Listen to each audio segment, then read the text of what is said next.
Paraxa Teruma miktib tal-Esodu, kapitlu 25 vers 8 jaqrek u jagħmlu li santwarju biex nammar ġo nofshom. Mela din il-paraxa tibda bil-bini tal-Mixkan, it-Tabernaklu. U hawnhekk allura qed naraw issa se nibdew nitkellmu fuq ix-xewqa li Alla dejjem kellu li jiġi u jammar fuq l-art u jgħix mal-poplu tiegħu. Ma ninsawx li dik kienet il-raġuni oriġinali tal-ħilqien. Meta Alla ħalaq id-dinja, ħalaq il-bniedem, ħalaq biex seta' ikollu relazzjoni mal-bniedem. Nafu kif kien jimxi fil-ġnien ma' Adam sakemm saret il-waqa ta' Adam. U dan hu dak li qed nerġgħu naraw bħalissa isir. Meta ħajjibnu it-tempju, Alla qed jgħidilhom jibnu tempju biex niġi nammar f'nofshom. U f'din il-paraxa Alla qed jagħti istruzzjonijiet lin-nies biex jibnulu dan il-post fejn jista' jinżel u jkun magħhom. Iktar tard, it-tempju kien ser jinbena wkoll fuq il-muntanja Morea. Nafu dina iktar minn tempju din hija t-tinda, tissejjaħ it-tinda tal-laqa. Għaliex għax Alla kien għasar li jinżel f'din it-tinda biex jiltaqa' mal-bniedem. Wara din it-tinda mbagħad kien hemm it-tempju. Ukoll it-tempju futur, it-tempju li Alla stess ser jibni minn hawn u ftit ieħor ser ikun fuq l-istess post fejn kien hemm it-tempju l-antik li bena Salomon. It-tempju tal-Alla mhux ser jinbena Ruma. Il-tempju tal-Alla mhux se jinbena l-Amerika, jew f'xi kantuniera jew f'xi pjazza hawn Malta. Il-tempju tal-Alla se jinbena ġewwa Ġerusalemm. U meta nibdew naqraw dwar il-kostruzzjoni issa ta' din it-tinda, ħa ninnutaw kemm kien fiha artikoli affarijiet differenti għall-istruttura u l-amara li kien hemm bżonn ġo dan it-tempju. Pereżempju, jekk nibdew kapitlu 25 jitkellem fuq l-affarijiet materjali u fuq l-amara, u mbagħad jibda jtina ċertu dettalji. Jekk immorru kapitlu 26 ħajitkellem fuq l-istruttura ta' barra u kif kellu jkun miksi il-ġruġ li jkunu jisiru dal-affarijiet. Kapitlu 27 mbagħad jitkellem fuq il-bitħa ta' barra, dik li fl-Ingliż nedula l-outer court. Meta naqraw ħafna dettalji, naħsbu li dik kienet xi ħaġa komplikata, ma fil-fatt kienet xi ħaġa faċli biex tintrema u terġa' tiżżarma meta hemm bżonn. Tinsewx li meta kienet timxi l-isħaba, kienu jżarmaw u jibdew biex wara l-isħaba. Meta l-isħaba kienet tieqaf kienu jifqu u jarmaw it-tinda tal-laqa. Ma kienx xi ħaġa diffiċli biex jagħmlu. Bħalma għedna qabel ħafna jaqbżu daw il-postijiet, daw it-tip ta' qarijiet. Nerġa' nirrepeti minħabba il-recording ma' iva. Ħafna meta niġu għal isjenu d-dettalji jaqbżu daw il-paragrafi għaliex, għax għal-jum daw huma monotoni mhumiex interessanti.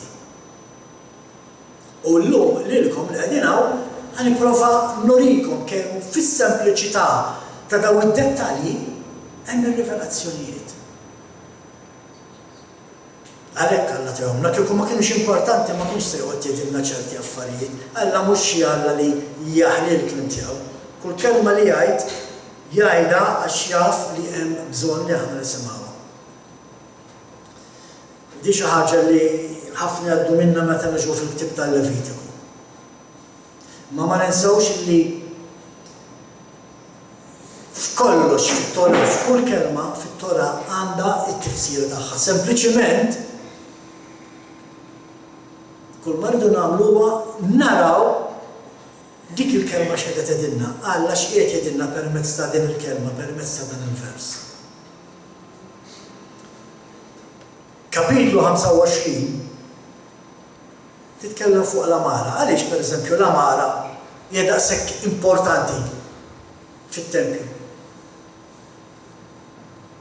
Illa lix permezz tal-amara aħna nafu kif għandna ngħixu. Meta naqraw fuq l-amara kien hemm fit-tempju huwa kollu sinjal għalina kif irridu ngħixu biex ngħixu bħalma kien jgħix Jexua, biex nimxu bħalma mexa Jexua. Pereżempju l-menora. Il-menora kulħadd jaf li hija d-dawl tad-dinja. Aħna Jexua għalilna intom dawl għal din id-dinja. Mela aħna parti minn dik il-menora. Il-menora kienet l-uniku dawl li kien hemm biex tgħaddi fil-post qaddis għal post l-aktar qaddis. L-uniku dawl li kien hemm li jwaslek fil-preżenza tagħna huwa il-menora. Dik il-menora tirrappreżenta lil Jexua. Mela biex naslu fil-preżenza tagħna aħna rridu ngħaddu permezz ta' dik il-menora kellha issa naraw triq ħanintilfu. Mela biex naslu fil-preżenza tagħna bil-fors irridu nemmnu f'Jexua.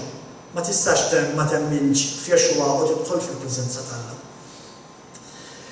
Il-ħobs kien hemm il-ħobs tal-preżentazzjoni dak ngħidulu x-xowbren. Jirrappreżenta l-ħtieġa tat-Torah f'ħajjitna. Għaliex, again, Jexua huwa l-kelma ħajja. Għandna bżonn il-Jexua li huwa l-kelma ħajja.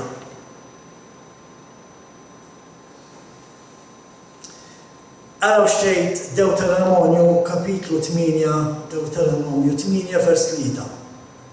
Huwa ċeknek ma se qed jitkellem mal-poplu ludi. Huwa ċeknek ried li tbagħat il-ġuħ u mbagħad temek il-manna li la jintu laqqas mis-sirietek ma kontu qatt tafu biha. Biex jurik li mhux bil-ħobs biss jgħix il-bniedem imma b'dak kollu li joħroġ minn fom il-mulej b'dan jgħix il-bniedem. Dak il-ħobs li aħna naraw fil-post qaddis kien qed jirrappreżenta lil Jexua. Kien jagħmel ġumgħa fix-xabat kienu jbidluh. U kien jikluh. U la kien jibbis, u la kien jaħżin, u la kien jimmoffa xejn.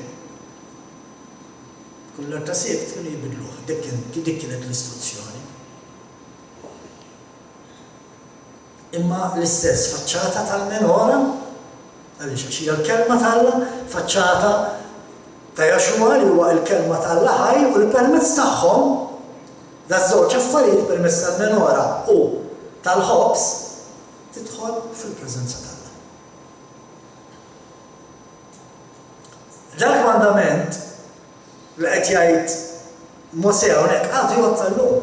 Fil-fatt Jexua jgħidulna dan f'Mattew 5 versi 17 u 18. Xejn taħsbu li ġejt inwaqqa l-liġi jew il-profeti.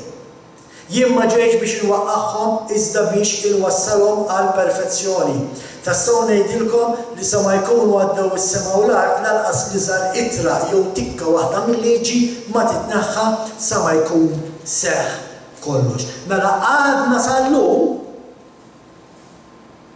dak li qal Mosè għandna bżonn il-kelma li ħarġet minn ħalq Alla. Li żżomm is-sibt qaddis hija waħda minnhom. U għalhekk huwa importanti li nimxu mal-10 mandamenti kollha. Naraw pereżempju l-altar tal-inċens. Dan għamil studju fuq sa fejn fien niftakar li għamil studju fuq meta għedna illi dawk l-offerti llum dak l-inċens huwa it-talb tagħna. Illum m'għandix imorru fit-tempju noqtlu l-annimali u jitla d-doħħan f'nifsejn Alla u jieħu biex il-bieħ.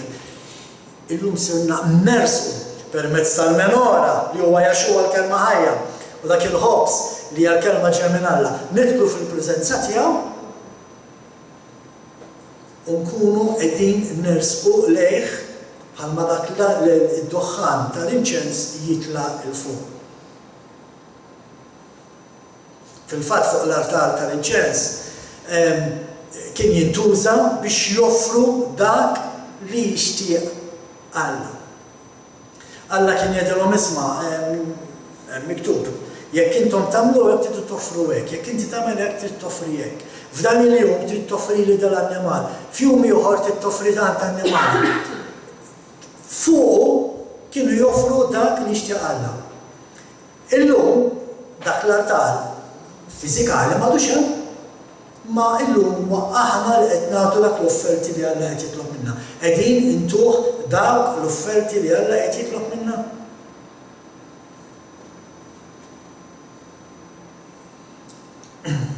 Romani 12, vers 1. Għalhekk ħuti inħeġġiġkom fid-dawl tal-ħnina talla biex noffru lilkom infuskom bħala sagrifiċċju għejxu imwarbin għal Alla. Dan jogħġbu. Hija loġika, hija qima tat-tempju għalik. Hija xi ħaġa loġika li aħna niġu u nfaħru lill-Alla, illa ħajjitna tkun sagrifiċċju li jogħġob lill-Alla. Dak li qed jgħid l-Apostlu Pawlu hawnhekk. Ħajjitna għandha tkun qisha l-qima li kien ikun hemm fit-tempju. Alla jistenna li nqimuh. Jistenna li nqimuh bħala espressjoni ta' riverenza u ta' ħajr lejh. Alla ma jixtieqx biss li inħobbuh. Ma huwa jistenna wkoll li nkunu obbedjenti lejh. Inutli jiena intom bħali tafu ħafna nies li jħobbuh il-Alla. Il-mument li semmilhom ir-raba' mandament biex iżommu s-sibt qaddis jinsew l-imħabba lejn Alla. U jibdu jargumentaw kontra dak il-kelma tal-Alla qiegħda tgħid.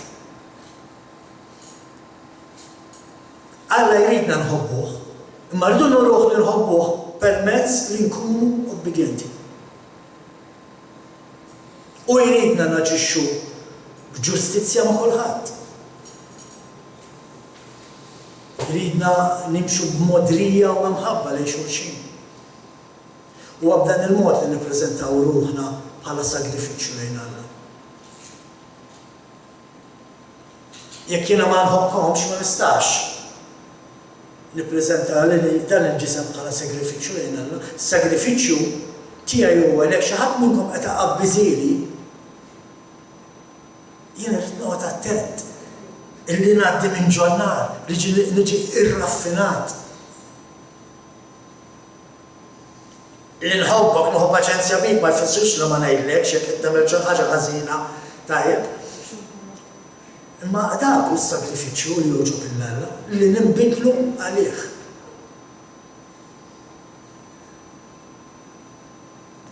Insibu pereżempju l-Arka tal-Patt. L-Arka tal-Patt li kienet tinstab fil-Kamra tat-Tron. X'tirrappreżenta l-Arka tal-Patt? Qalbna. Mhux fuq qalbna ħiktibha l-liġi Alla? U x'kien hemm ġewwa l-Arka tal-Patt? Il-komandamenti, il-liġi. Kapitlu 26 jitkellem fuq il-materjal għall-kisien li kien magħmul minn tip differenti ta' drabb u ġilda ta' l-annimali. X'nifhmu biha di? Għaliex qed jagħtina dan id-dettalji Alla? X'nifhmu meta Alla qed jgħid nisma' tinda tkun b'dan materjal magħluqa minn kull naħa ma tidħolx f'arkadawl.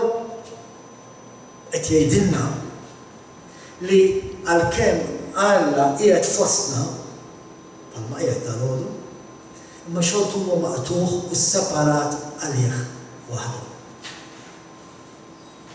U għalhekk il-post l-aktar qaddis irid ikun magħluq għalhekk idawwal ħafna ġrud li jinsewmu. Ma jekk allura tant qaddis, kif allura għażel li jinżel jammar ma' poplu li mhuwiex daqshekk qaddis, li kien poplu maħmuġ. U għalhekk Alla għażel illi l-post l-aktar qaddis ikun maqtuħ u sseparat. Biex ikun għalkemm huwa sseparat, għalkemm huwa qaddis imma seta' jammar u jgħix ma' poplu li ma kienx daqshekk qaddis. Ejja naraw x'tgħidilna fuq il-preżenza ta' Alla fil-ħaftarah.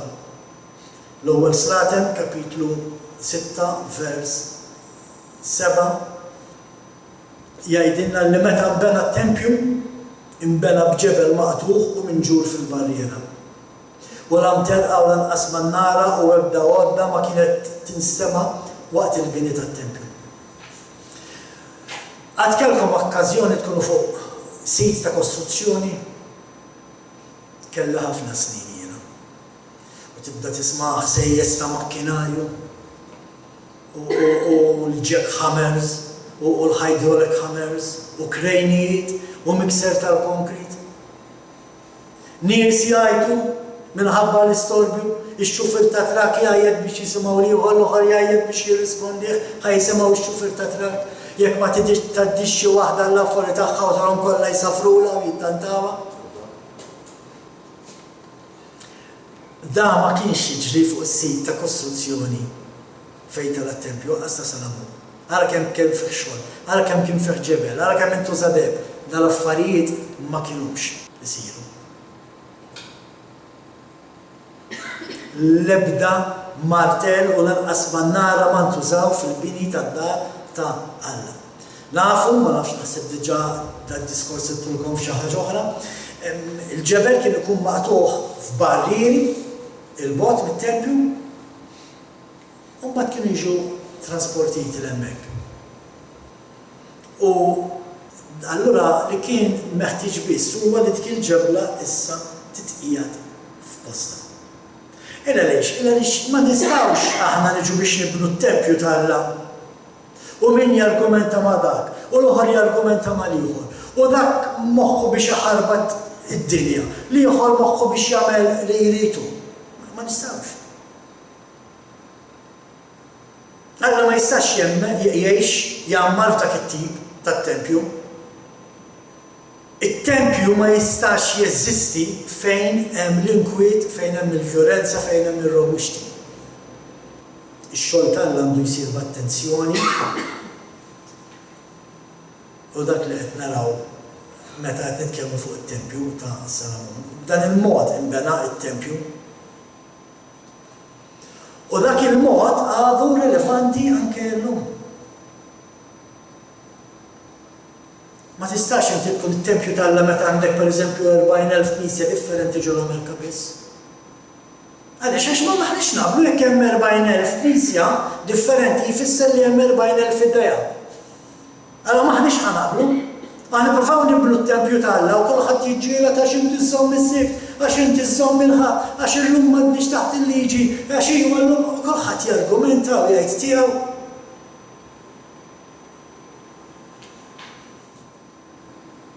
Meta inti tintaqa' ma' xi ħadd li jgħid li jħobb l-Alla u tibda titkellem miegħu pereżempju fuq it-Tora, b'martel jibda jsamrek. Jipprova jsir skarpell biex inaqqax minnek, biex jipprova jġibek temmen bħalu. Alla lilna ma jagħmilniex martell, Alla lilna ma jsawwadniex. Imma isaffina permezz tan-nar. U allura l-mistoqsija li rridu nistaqsu hija di, nistgħu tassew nkunu t-tempju tal-Alla meta hawn tant ġlied, tant firda u tant ribellioni bejn in-nies, meta qed ngħid bejn in-nies fih dan il-ġisem spiritwali ta' Jexua. Tista' l-glorja tal-Alla tgħix f'beni bħal dan? X'nistgħu x'ridu nagħmlu biex nibdlu dan u nġibu unur u glorja lil missierna fis-sema? X'inhu l-ewwel ħaġa li rridu nagħmlu biex nagħtu glorja lill-Alla? It-tweġiba qiegħda fl-ewwel Ġwanni kapitlu 4, 7 u 8, versi 7 u 8. L-ewwel Ġwanni 4, 7 u 8. Eżiż, ejjew inħobbu l-xulxin għax l-imħabba ġejja minn Alla u l-kull min iħobb u mwieled minn Alla u jaraf lill-Alla. Dak li ma jħobbx ma jarafx lill-Alla għax Alla hu imħabba. Mela x'qed ngħidu biex inkunu qed nibnu verament it-tempju tal-Alla, ma nistax noqogħdu niġġieldu ma' xulxin, ma nistax noqogħdu nsawtu l-xulxin, ma rridu nħobbu lil xulxin. U meta nħobbu lil xulxin, f'dat tempju ma jkunx hemm disgwid, ma jkunx hemm storbju, ma jkunx hemm tħarbit. U allura jkun qed jinbena t-tempju tal-Alla ġebla fuq ġebla waħda wara l-oħra bħalma kien inbena t-tempju ta' Salomon. Kapitlu 27 jitkellem dwar il-bitħa ta' barra. U allura rridu ninnutaw issa minn kapitlu 25 sa 27 irridu ninnutaw kif Alla beda minn fuq, minn ġewwa għal barra, minn fuq għal isfel, minn fejn qiegħdu maqtuh is-separat sabiex jiġi l-taqama l-poplu tiegħu. Dawn l-affarijiet irridu naraw meta naqraw dawk il-ħafna irqaqat li huma monotoni u ma jogħġbunix. Allura qed naraw issa li mill-kamra ta' tron fis-sema sal-bitħa ta' barra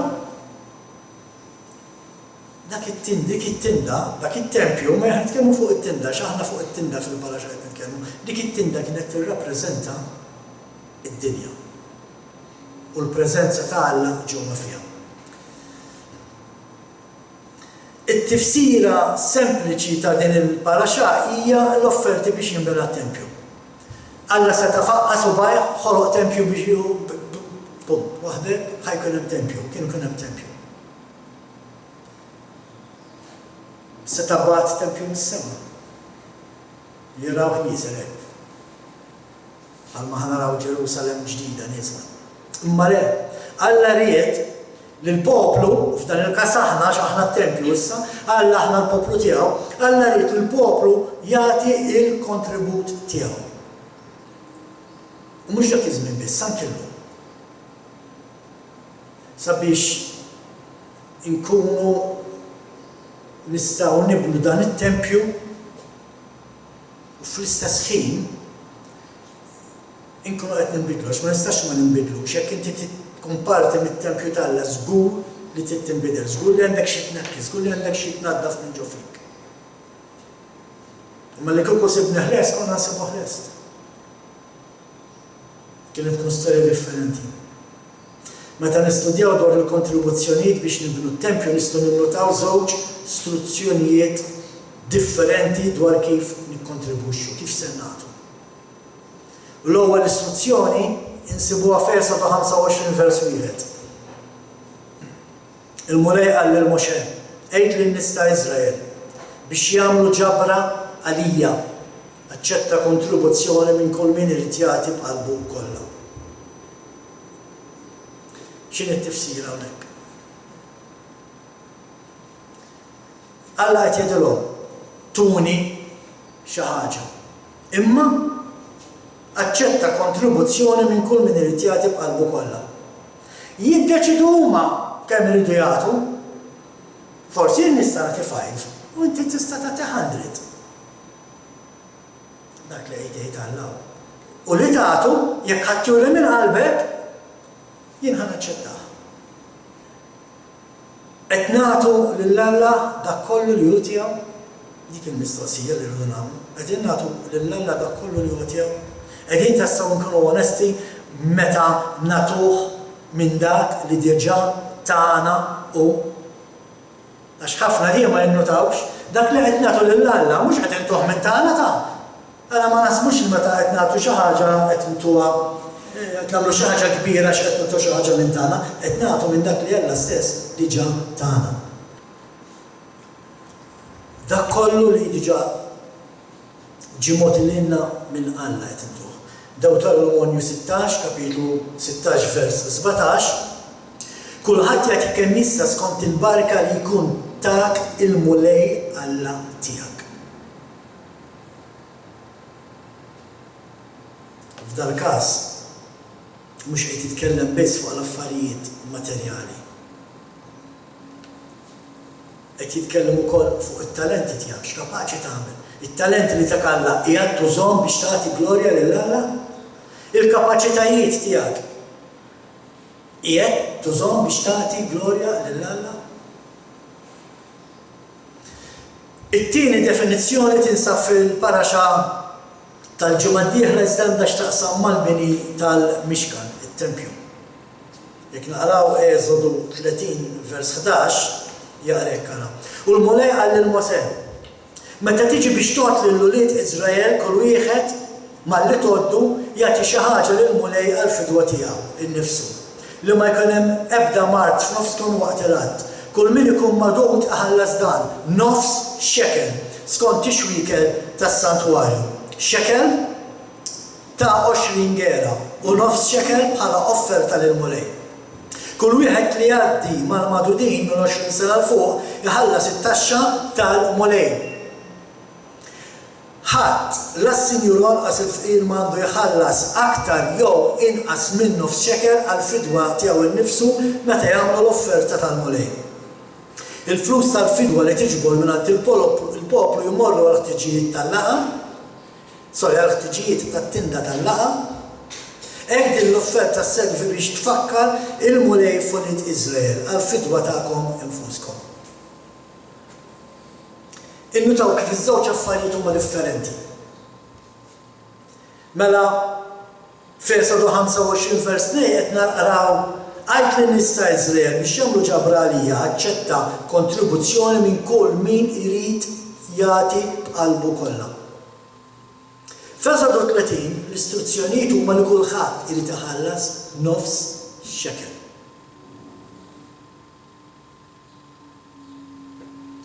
Kulħadd għandu jħallas l-istess ammont, m'hemmx għax inti sinju u għax inti fqir, kulħadd nofs shekel. Mhux aktar, mhux inqas. Tafu kemm jiġi nofs shekel illum? Jekk tidħol fuq Google u tidħol fuq il-currency, 13 euro cents. Din il-kontribuzzjoni dan nofs shekel kienet tintuża biex isiru s-sockets għat-travi tal-pedamenti li kienu jżommu il-mixkan it-tanda wieqfa flimkien. Kellhom użu partikolari, kulħadd li taħallas dan nofs shekel u b'dawk il-flus kienu jsiru s-sockets. Allura tidu timmaġinaw kienu kun hemm socket ħdejn ieħor mbagħad kienu jtaħlu it-twafel ġo s-socket wieħed ħdejn ieħor u allura għandna ħajt. Kif seta' jżomm dritt dak il-ħajt? Permezz ta' dak is-socket. Jekk ħajżomm dritt tal-ħajt, jekk ħajżommu dritti l-erba' ħitan permezz li qegħdin f'dawk is-sockets se jibqa' sod it-tempju. Min qed jikkontribwixxi biex it-tempju talla jibqa' sod? Dawk li qed iħallsu il-nofs shekel. Dak li qed tgħidilna t-Tora. Qed tgħidilna li fejn jidħol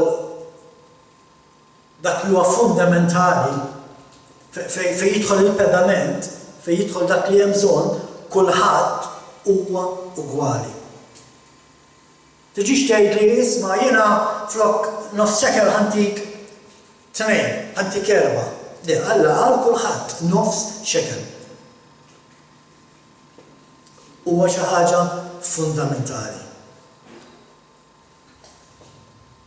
U fil-fatt aħna wkoll għandna dik l-opportunità. Aħna għandna dik l-opportunità. U jiddependi minnek kif toħodha, kif ħatamel dak li huwa fundamentali. Inti qed tibni, qed tagħti s-sem tiegħek biex jinbena t-tempju tal-Alla. Mhux kif ħajinbena, dak jara ħalla kif se jinbena. Inti qed tagħmel l-parti tiegħek biex jista' jinbena, inti parti minn dak is-socket għax minn hemm nibdew. U allura l-moral minn dan il-nofs shekel huwa ħadd ma jista' jippretendi li għandu aktar konnessjoni mat-tempju tal-Alla, mat-tinda tal-Alla minn ħadd ieħor. Jien ma nistax niġi u ngħid li jiena tajt iktar minnek biex jinbena t-tempju. Le, Alla qal nisma' nofs shekel kulħadd. Jista' jkollok apprezzament akbar. Jista' jkollok fehma akbar. Jista' jkollok rivelazzjonijiet li jiena m'għandix. Jista' jkun qed tifhem il-kelma tal-Alla aktar milli jien nista' nifhimha. Imma ma jistax ikollok relazzjoni akbar jew konnessjoni akbar. U allura l-mistoqsija li nsaqsu hija x'kien daqshekk speċjali fl-ammont tan-nofs xekel? X'kien l-iskop li bniedem ħallas nofs xekel? Għaliex mhux xekel sħiħ. Il-fqir qas nofs xekel m'għandu għax mhux kwart xekel. Għax mhux mantent ta' xekel, ħalli kulħadd ikun jista' jaffordjah. Is-sabiħ tal-kelma tal-ħbieb. Għax jekk tittamela faċli u jekk tittamela faċli għal kulħadd u fattibbli għal kulħadd li kulħadd ikun jista' jaffordja, anke l-fqir fost il-foqra, għax intellek il-foqra u għandek il-foqra fost il-foqra, nofs xekel kienu jkunu wisq. Għal min m'għandux flus, nofs xekel huwa ħafna. Il-messaġġ fil-ħlas tan-nofs xekel jinstab fil-kelma nofs. Alla qed jgħidilna, intom ġibu n-nofs tagħkom. Jien inġib in-nofs tiegħi u niltaqgħu fin-nofs.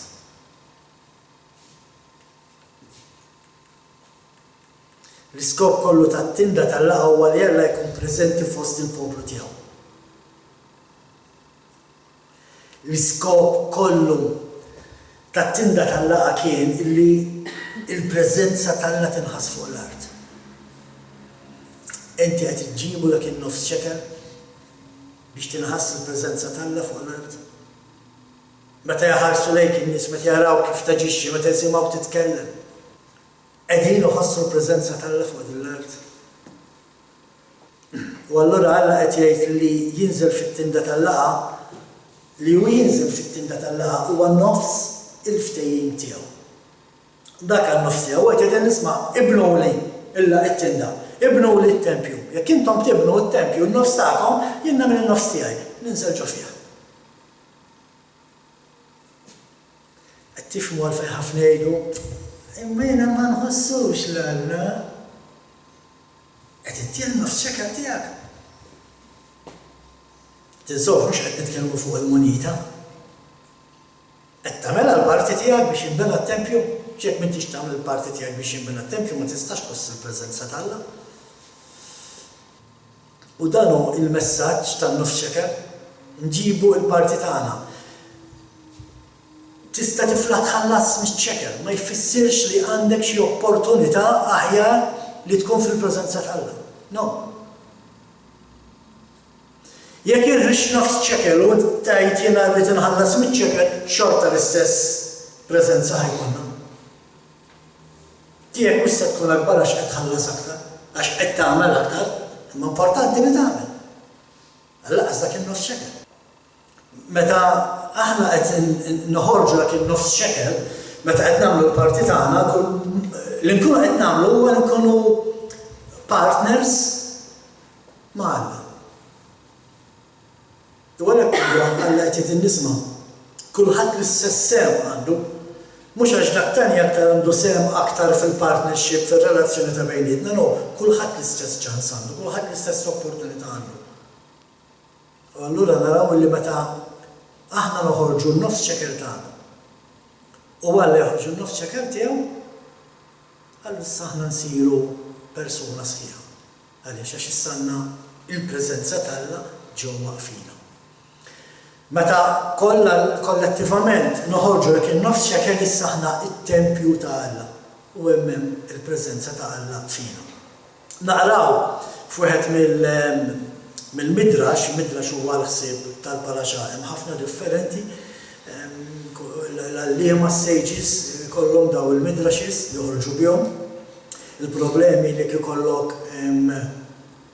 żewġ rabbini qed jitkellmu għandek tliet midraxes differenti, wieħed minnhom jaf ma jaqbilx mal-midrax tiegħu stess, imma insomma. Imma naraw wieħed mill-midrax li Mosè jgħidilna kien konfuż. Kien konfuż fuq dan negozju tan-nofs xekel. Għaliex kien konfuż Mosè? Ma kienx jaf kif inhu nofs xekel. Għalhekk kien konfuż. U is-sejġis l-arrif jgħidulna li meta Alla ra li Mosè kien konfuż fuq dan nofs xekel, u rieħ nofs xekel magħmul min nar. U Mosè ma kienx imħasseb fuq kif kien nofs xekel, kien jaf x'inhu nofs xekel Mosè. Dak li kien imħasseb fuq Mosè kif seta' Alla ikun f'nofshom. U Alla jekk Alla huwa daqs nofs, kif jista' jkun aħna n-nofs ieħor, kif jista' jkun aħna daqs Alla? Jekk Alla huwa nofs u aħna nofs, u din ma setax jifhem Mosè kif hu possibbli li Alla nofs u aħna n-nofs ieħor, kif jista' jkun aħna daqshom? U beda jaħseb fuqha. Issa ħseb fuqha nara inti, 13 il-ċenteżmu tal-euro. U kulħadd jiflaħ iħallas 13 il-ċenteżmu tal-euro. Imma din mhux fuq il-flus, mhux qed nitkellmu fuq l-ammont, fuq il-valur ta' flus. U dan huwa dak li jgħidilna dan il-midrash dwar il-munita tan-nar li Alla wara lil Mosè. Mhux fuq il-flus Mosè. Mhux dwar il-munita. Iżda dwar in-nar li għandek ġo fik, il-ħeġġa li għandek ġo fik, l-entużjażmu li għandek ġo fik biex taqdi lill-Alla. Għalhekk in-nofs xekel li jurih urjulu fin-nar. Il-ħaġa li Alla fil-fatt jagħmel ħafna aktar għalina milli aħna nagħmlu għalih. Imma dan li qed jgħidilna Alla li meta naqtuh, irridu naqtuh bl-istess entużjażmu, bl-istess ħeġġa, bl-istess fjamma ta' nar li hu qed iġib f'din ir-relazzjoni. Qatt ma nistgħu nilħu l-istess entużjażmu li Alla għandu għalina. Imma ħunġieġa kbira u dawl ta' xema jistgħu jsiru f'jamma waħda. U dan qed jgħidilna Alla permezz tan-nofs xekel. Ġibu l-parti tagħkom, in-nofs tagħkom u jiena nġib in-nofs tiegħi. Issa aħna nafu li n-nofs ta' Alla huwa kbir. U dan huwa daqshekk, imma flimkien ħaniġu ħaġa waħda. L-importanti li niġu u nġibuha bil-ħeġġa. Dik hija sħubija, dik hija l-partnership ma' Alla. U l-entużjażmu ta' Alla għalina u l-entużjażmu tagħna għalih jagħmluna ħol, bniedem sħiħ. Fil-fatt, qasam di 2000 nippritka fuqha kollha tafu, mingħajr Alla m'aħna xejn.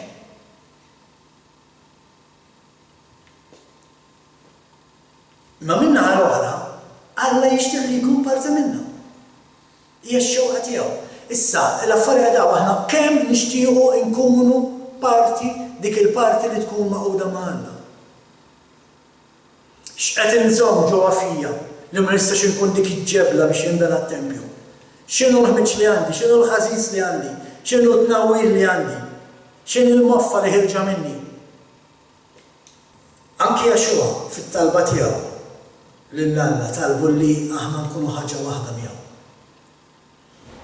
Ġwanni 17 versi 20 sa 23. Minix nitlob għal dawn biss, imma wkoll għal dawk li qed jemmnu fija bis-saħħa tal-kelma tagħhom.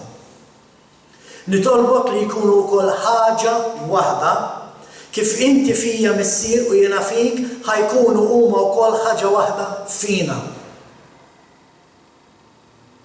Biex hekk id-dinja temmen li inti badni. Il-glorja li inti tajt lili jiena tajta lilhom. Da fuq qed titkellem ta'. Kif qed nużaw għalek il-glorja?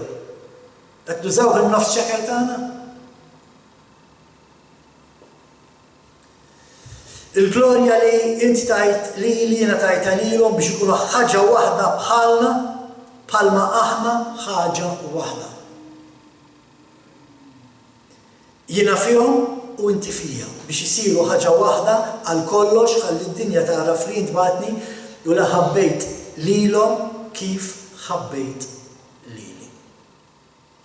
Dan hu l-messaġġ tan-nofs ċekel. Aħna dak in-nofs Alla n-nofs ieħor. Flimkien niġu ħaġa waħda. Teruma tfisser ukoll offerta li tintref għal fuq, li tolli il fuq. Ejja naraw x'għandu xi jgħid Alla dwar dan kollu. Ħalli nibdew nikkonkludu. Din il-paraxà hija wkoll dwar l-offerti. Permezz ta' din l-offerta aħna naraw li aħna magħmula fuq xbija ta' Alla. Għaliex? Alla huwa mħabba. Jekk inti dak in-nofs ċekel settieħ, mhux in-nofs ċekel biss issa anke l-affarijiet l-oħra li talabna fil-bidu. Issa nerġa' naqrahom. Jekk inti ħatati dak li għandek tagħti ħaddielu b'qalbek mhux għax Alla qed jordalek uff ħanitfa' fil-kaxxa għax Allek qalli. Le, titfa' fil-kaxxa għax trid inti ġifieri tħobb Alla. Hemmhekk inti qed turi lil ħaddieħor illi inti imħabba bħalma Alla huwa imħabba. Ma jfissirx li toqgħod ixxejjer x'ħatati biex kulħadd qiegħed kemm ħanati. Alla jagħti. Jekk hawn xi ħadd li jgħid li Alla qatt ma taħ xejn huwa giddieb għax Alla dejjem il-ħin kollu jtina. Mela biex inkunu nixbħu Alla x'irridu nagħmlu? Irridu nagħtu. U meta qed nagħtu allura issa qed ninbidlu m'għadniex aktar dak in-nies egoisti, mhux dejjem issa għax dik tiegħi, għax għandi bżonna jien, għax inkella ma jkollix għal-għada.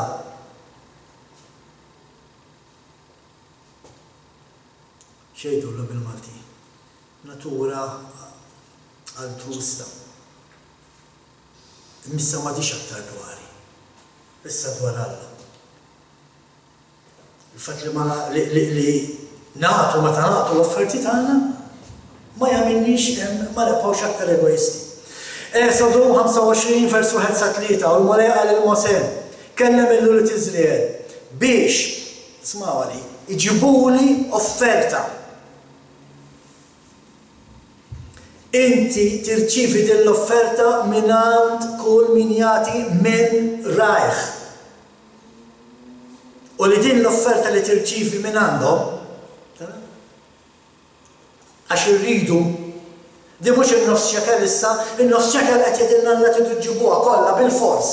Imma hawnhekk qed jgħidilna li tiflaħ tagħti, li għandek f'qalbek, li l-Mulej jpoġġilek f'qalbek. Mhux qed titkellem biss fuq finanzi. Fil-kastana hemm ħafna affarijiet li jridu nagħtu l-Alla biex inkunu dik il-ġebla nadifa, dik il-ġebla sabiħa. Imma minn dal-vers l-isfel, Alla jibda jagħti lista ta' ġawar, prezzjuż fid-dabeb u ħafna materjali prezzjużi oħra. Qatt saqsejtu minn fejn ġew dal-affarijiet? Minn fejn ġabuhom dal-affarijiet il-poplu luli? Mill-Eġittu. L-iktar post maħmud u pagan li kien hemm dak iż-żmien. U Alla qed jgħidilhom tuni dak l-affarijiet li jissimbolizzaw il-paganiżmu. Jien innaddafu. U permezz tagħhom nibni t-tempju tiegħi.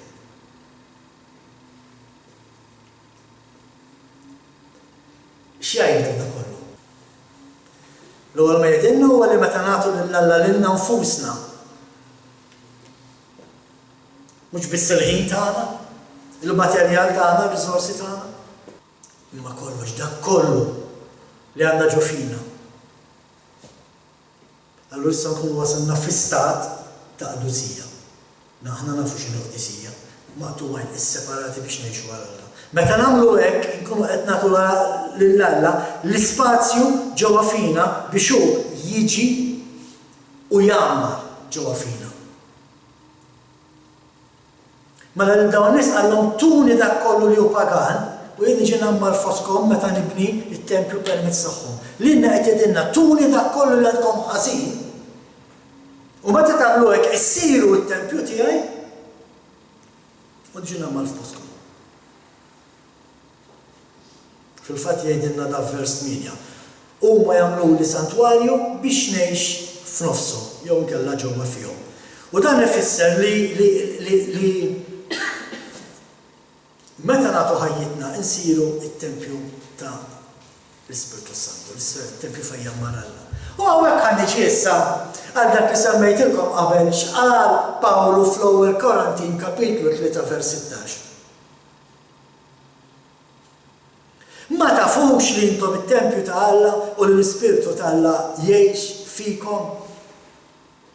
Alla ma tażbux li dinja kienet xi rivelazzjoni li rċieva Pawlu dak il-ħin kien jikteb littra ta' jew xi kunċett ġdid li ħareġ bih Pawlu dak kien Alla kienet jikteb littra lill-Korintin. Alla x'qed jgħid? Ma tafux. Kif jista' jkun ma tkunux tafu?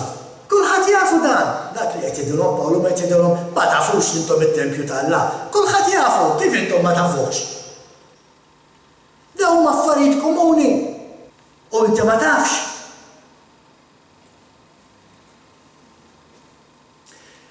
L-poplu ta' Alla huwa t-tempju fejn jammar Alla hija teoloġija fundamentali fost il-poplu ta' Alla. Minn dejjem, mhux issa minn meta qala Pawlu, mhux minn meta bdew il-Knejjes Kristjani, minn dejjem, minn dakinhar li seħħet din il-paraxà. Meta Alla qallhom ġibu li għandkom pagan jien innadfu nagħmel it-tempju u niġi nammar fostkom, ġewwa fikom. Dan huwa fejn l-Apostlu Pawlu kiseb din il-fema li aħna t-tempju ta' Alla. Minn dan il-vers fejn Alla qed jgħidilhom jiena nammar f'nofskom. Mela jekk Alla qiegħed jammar f'nofsna llum, aħna it-tempju tal-Ispirtu Santu. Alla qed jammar f'nofsna. Ma mhix xi ħaġa li ħareġ biha Pawlu, Pawlu kien jaf x'qed tgħid it-Torah, ftakru li Pawlu kien jaf it-Torah bl-amment.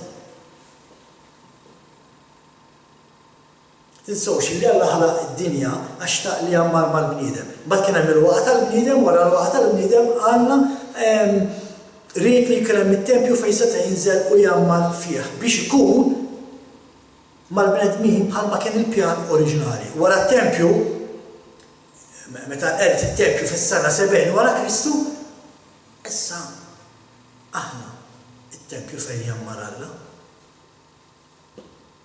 L-istess għadu bħal pjan oriġinali, ħbib.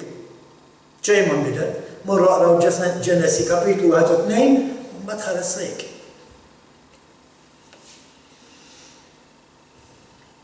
Imma kif bdejna fil-bidu, da kollu ma jistax iseħħ jekk inti m'għandekx il-menora li huwa d-dawr, li jwaslek għall-preżenza ta' Alla. Xi ħadd minnkom hu id-deheb li Alla qed jitlob. Xi ħadd minnkom huwa l-fidda, xi ħadd minna huwa xi ħaġar prezzjuż, xi ħadd minnu huwa waħda mill-ġlud li kien qed jitlob Alla, xi ħadd minnkom huwa tip ta' njama li Alla kien qed jitlob. Xi ħadd minnkom huwa x-xar ta' annimal li Alla kien qed jitlob. Da jgħidilna Pawlu fil-ġisem ta' Jexua minnu l-imnieħel, minnu l-għajnejn, minnu l-widnejn. Minnu d-deb, minnu l-fidda, minnu l-injam tal-gezzi, minnu x-xar tal-moza, minnu l-ġilda tal-annimal. Flimkien, kollettivament, namlu it-tempju fejn jammar Alla. U għalhekk ma rridux nimmissjaw id-dettalji tal-kelma tal-Alla. Għaliex f'kull ħaġa li Alla qed jgħidilna. U ħafna minnkom sejrin qatt ma rajta din. Naf li Pawlu għallinna minnu l-imnieħel, minnu l-widnej, imma minn fejn ġabha li Pawlu? Minnu d-deb, minnu l-fidda, minnu l-injam tal-gezzi, minnu x-xar tal-muntum. Kollettivament nagħmlu t-tempju fejn jammar Alla. Amen? Ejja huwa l-barka ta' Ron.